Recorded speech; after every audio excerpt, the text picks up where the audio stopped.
Prezados alunos do terceiro período, saudações a todos, estamos de volta.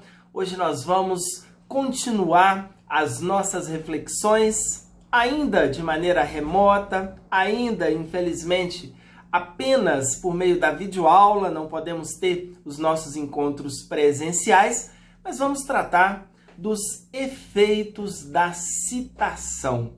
Vamos continuar nossa reflexão sobre citação, hoje falando sobre os efeitos da citação. Nossa base referencial normativa, artigo 240 do Código de Processo Civil, referência doutrinária, Marcos Vinícius Rios Gonçalves e também Misael Montenegro Filho, Humberto Adoro Júnior também. E a nossa apostila, não deixe de consultar o nosso material de apoio disponibilizado no portal institucional, a fim de que vocês tenham essa referência para o acompanhamento das aulas e para a continuidade dos estudos. Pessoal, antes de tratarmos dos efeitos especificamente da citação, é importante destacar a distinção entre citação e intimação. Tenham cuidado de não confundir citação com intimação, são dois institutos totalmente distintos e de muita relevância no processo civil. A citação nós vimos na videoaula anterior e vocês estão estudando. A citação é o ato pelo qual se convoca a juízo o réu, o executado ou o interessado, a fim de que ele possa integrar a relação processual. A definição está aí no artigo 238 do Código de Processo Civil. A intimação também é um ato de comunicação. Um ato de comunicação muito importante, por sinal. Ela está prevista no artigo 269 e ela se refere ao ato pelo qual se dá ciência a alguém dos atos e termos do processo. Ou seja, é uma forma como o judiciário ele se comunica às partes, às testemunhas, a terceiro ligados ao processo. A citação ela é mais direcionada ao réu, ao executado ou ao interessado. A intimação acontece diariamente, rotineiramente nos processos e comunica, informa às partes, aos advogados, a terceiros de alguma forma ligados ao processo, dos atos que estão sendo praticados. Então vamos ter esse cuidado aí, não confundir esses dois atos no processo. Bem, o artigo 240, ele traz a seguinte redação para a gente. Ele trata dos efeitos da citação. E ele diz assim: a citação válida, ainda quando ordenada por juízo incompetente, induz litispendência, torna litigiosa a coisa e constitui em mora o devedor, ressalvado o disposto nos artigos 397 e 398 do Código Civil. Então vamos lá. Primeiro detalhe importante. Ainda que ordenada por juízo incompetente. Esse incompetente aí diz respeito à questão da competência absoluta ou relativa. O juízo pode ser incompetente em razão da matéria, da hierarquia, em razão do território, do valor da causa, como vocês estudaram em teoria geral do processo. Então, mesmo que o juízo que determinar a citação ele foi incompetente, haverá esse efeito da citação. Pois bem, quais são esses principais efeitos da citação? Vamos comentar 8 efeitos da citação, que são muito relevantes. Na verdade, a citação é um marco no processo civil. Não só resguarda aí o contraditório, mas ele vai complementar a relação processual e a relação ela passa a ser totalmente diferente. A partir do momento que o réu ele é provocado, ele é comunicado formalmente acerca da existência desse processo, porque nós teremos um tratamento diferenciado a esse réu que já foi devidamente comunicado, que já foi convocado a agir judicialmente. Então já vai estar resguardado o contraditório, ampla defesa. Então é um dos atos marcantes do processo civil, a citação. Pois bem, primeiro efeito muito importante da citação, ela complementa a relação jurídica processual. A partir do ajuizamento da ação, nós temos uma relação bilateral envolvendo o autor e o juízo e o órgão jurisdicional. Nós ainda não temos o réu. Ele ainda não integra a relação processual. Apesar dele já ter sido indicado na petição inicial, de estar qualificado, ele ainda não integra, porque ele ainda não foi citado, ele ainda não foi convocado a integrar a relação processual. Ele é citado exatamente para isso, para que ele possa ter a oportunidade de integrar a relação processual. Então, a primeira consequência, o primeiro efeito muito significativo da citação é que ela vai complementar a relação jurídica processual a partir do momento que o réu ele for provocado, ele for convocado a agir judicialmente. O segundo efeito da citação é contribuir para a validade do processo. O artigo 239, ele prevê que o processo ele não será válido se não tivermos uma citação válida. Então, não basta a citação. A citação precisa ser válida.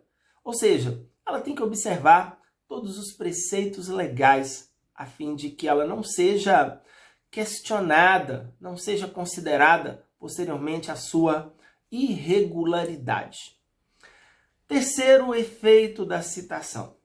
Permite a integração do réu à relação jurídica processual. Então, não só a citação permite a complementação da relação, fazendo com que o réu também passe a figurar oficialmente nesse polo passivo da demanda, mas também vai permitir que ele venha intervir no processo. Integrar no sentido aí de intervir, de se manifestar, de se defender, de atuar proativamente, buscando alcançar os seus objetivos no processo. Temos também o quarto efeito, que seria o de permitir o contraditório e a ampla defesa. A citação válida vai permitir o contraditório a partir do momento que ela vai convocar o réu, vai comunicar formalmente ao réu sobre a existência desse processo.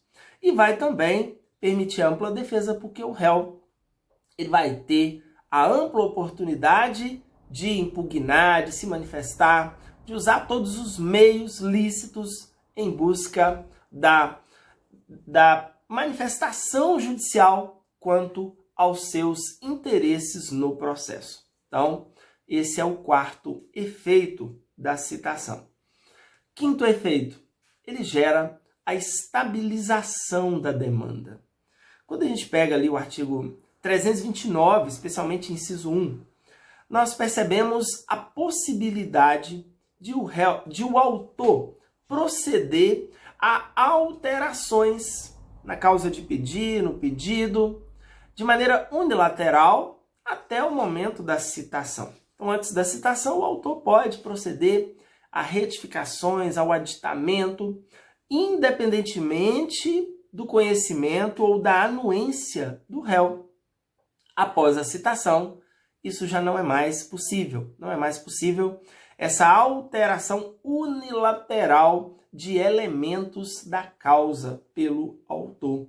Então, poderíamos dizer que, com isso, a relação jurídica processual ela fica mais estável, ou seja, ela fica menos flexível quanto a essa mutabilidade unilateral que é permitida ao autor antes da citação válida. O autor pode até alterar elementos após a citação, mas aí vai depender da anuência do réu. Então já não é mais um ato unilateral, aí já teria o caráter bilateral da atitude modificativa pretendida pelo autor no processo. Pois bem, agora no sexto efeito que nós vamos destacar nesse momento, a gente já entra no artigo 240. O artigo 240, ele vai trazer para a gente o sexto, o sétimo e o oitavo efeitos que nós vamos destacar na sequência. O sexto efeito é induz litispendência. Está previsto aí no artigo 240. A citação válida induz litispendência. Gente, o que é litispendência? Primeiro detalhe importante é esse. Então, se você pegar 337, parágrafo 1º e 3º, vale a pena conferir, eles trazem uma definição, uma compreensão normativa sobre o que é litispendência. Então, o primeiro detalhe é esse. Então, nós vamos entender que haverá litispendência sempre que existir essa lide pendente, completa, a relação jurídica processual estabelecida, de maneira que se eventualmente outra demanda idêntica for proposta com os mesmos elementos, com as mesmas partes, mesma causa de pedir, mesmo pedido, haverá, portanto, essa identidade de demandas, o que vai justificar o reconhecimento dessa litispendência e a extinção do processo sem resolução do mérito, porque nós não podemos ter duas ações iguais tramitando simultaneamente. Agora, só é possível falar dessa litispendência a partir do momento que tiver a citação válida. Porque antes da citação válida, há apenas uma potencial litispendência. Mas o autor ele ainda pode proceder a eventuais alterações unilaterais nos elementos da demanda. Então ainda não há essa estabilização. A partir da citação válida, aí sim, poderíamos afirmar categoricamente a existência ou não de uma litispendência. No momento que pudermos, então, confrontar os elementos indicadores de uma ação e de outro, e aí já contando com o réu, já que ele foi citado, ele também já integra a relação processual. Então nós temos a relação jurídica processual por completo, e aí a gente vai ter condição, portanto, de identificar essa litispendência, ok? O sétimo efeito, também previsto aí no artigo 240, torna litigiosa a coisa. A citação válida torna litigiosa a coisa. Que coisa? A coisa litigiosa. O bem sobre o qual recai uma demanda, uma discussão judicial. Bem, por que a citação válida torna litigiosa a coisa? Porque a citação válida, ela impõe uma vinculação dos bens litigiosos à causa. Antes da citação válida, o réu ele ainda nem tem conhecimento da existência desse processo. Então pode ser que eventuais alienações ou transferências desse bem seja realizada e no máximo vai caracterizar uma fraude contra credor. Agora, se é feita uma transferência do bem após a citação válida, aí a fraude ela se torna mais grave, ela poderá ser considerada eventualmente uma fraude de execução até. Por quê? Porque esse bem ele já está vinculado à causa e sofrerá todas as consequências, os efeitos dessa demanda. Gente, no Brasil, toda obrigação ela é de caráter pessoal, que corresponde a um dever, que seja ele legal, que seja ele contratual, moral, de cumprir com aquilo que se pactua. A partir do momento que não se cumpre esse dever, essa obrigação, aí nasce a responsabilidade. E a responsabilidade ela é exatamente patrimonial. Por isso que o patrimônio ele fica vinculado à causa nas hipóteses em que há uma discussão que de alguma maneira envolve esse bem, ok? Então, a partir da citação válida, esse bem ele se torna vinculado à causa. Portanto, se houver uma transferência aí, a fraude ela será configurada de uma maneira mais evidente e certamente será objeto aí de questionamentos também futuros nesse processo. E o oitavo efeito da citação, previsto aí também no artigo 240, é: a citação válida constitui em mora o devedor. O que seria aí esse efeito da citação no processo civil de constituir o devedor em mora? A mora, normalmente, ela é compreendida, né, como o retardamento ou o imperfeito cumprimento de uma obrigação. Essa, inclusive, é uma definição, a compreensão do Fred Didier sobre mora. Então, a partir do momento que a obrigação ela não é cumprida na forma estabelecida, no prazo previsto, no modo previsto, haverá, portanto, essa mora. E o devedor vai sofrer os efeitos da mora. Bem, como que normalmente a mora ela é constituída? Como que o devedor ele é constituído em mora? Nós temos os artigos 397 e 398 do Código Civil que prevê quanto a isso. E lá está estabelecido o seguinte: no 397 do Código Civil, o inadimplemento de uma obrigação positiva e líquida no seu termo constitui em mora o devedor. E aí o parágrafo único estabelece: não havendo termo, a mora se constitui mediante interpelação judicial ou extrajudicial. O 398 também prevê que, nas obrigações provenientes de ato ilícito, o devedor ele será constituído em mora desde o ato em que ele tiver praticado. Então, veja só. O 397 e 398 do Código Civil traz uma regra para a constituição do devedor em mora, mas estabelece as situações. Então, sempre que ocorreu o inadimplemento de uma obrigação positiva, então, é uma obrigação, no caso de fazer, não é uma obrigação negativa de não fazer, né? Que impõe aí, portanto, uma conduta comissiva, fazer alguma coisa. E líquida. Então, a liquidez pressupõe o conhecimento do quantum, né? O valor, ter o conhecimento aí, específico da liquidez dessa obrigação. No seu termo, ou seja, tem que estar previsto aí o prazo específico de vencimento. E aí o devedor será constituído, portanto, em conformidade com o artigo 397 do Código Civil. Agora, o próprio parágrafo único, ele remete ao judiciário. Não havendo termo, a mora se constitui mediante interpelação judicial.